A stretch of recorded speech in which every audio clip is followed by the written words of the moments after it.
Hi! Welcome back to my Malaysia Travel Saga, Part 3.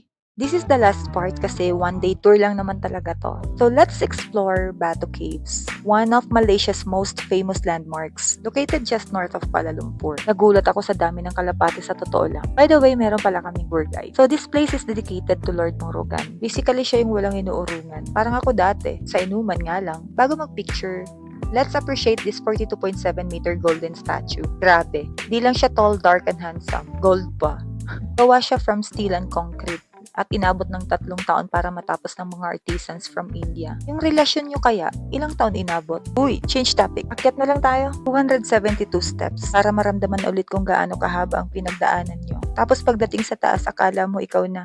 Hagdan ka lang pala, papunta sa kanya. Ay, Kuala Lumpur vlog pala to. So, pagdating mo sa taas, you will see the limestone cave and the skyline of the city center. Take note, this is a place of worship, not just a tourist spot. Kaya dapat dress modestly. In short, bawal magpaka-Temptation Island. Namit ko din pala dito mga kamag-anak kong unggoy. Cute sila, pero hawakan mong mahigpit ang bag mo dahil baka sa huli, pareho kayong mag-move on. Uy, wait!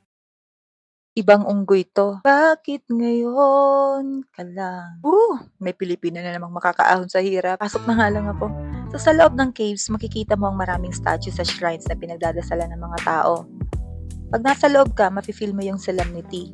Parang puso mong tahimik lang kahit ang dami pinagdadaanan.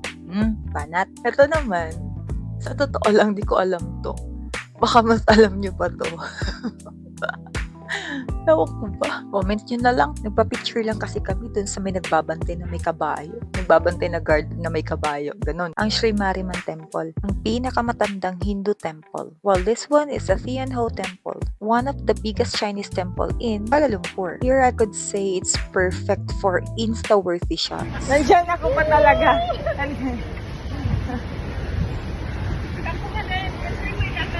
Sige, wait lang. Backup ko na lang sa video. Sige. I really love putting raw videos. Ewan ko ba, but I want to share it with you. To continue, this is a Petronas Twin Towers in the morning with 110 floors per towers. Ganon kataas. Pero hindi mo naabot ang standards niya. To really see its beauty, we went back in the evening. The geometric figures ng towers symbolizes unity, harmony, stability, at rationality. Wow! Sana all may harmony at stability, no? Kung gusto mong makakita ng panoramic views, pumasok ka sa loob. Pero kung gusto mo nang magpa-picture sa labas, maraming mag-aalok ng perfect angle. Siyempre, ready your money. There are more people here in the evening. You might experience culture shock, but trust me, it's the good kind. That's the best part of traveling. You get to dive into a new culture, discover new traditions, and who knows, you might even pick up a few lessons that no one ever taught you. At isa pa, don't convert currencies. You'll just stress yourself out. Enjoy mo lang yung moment.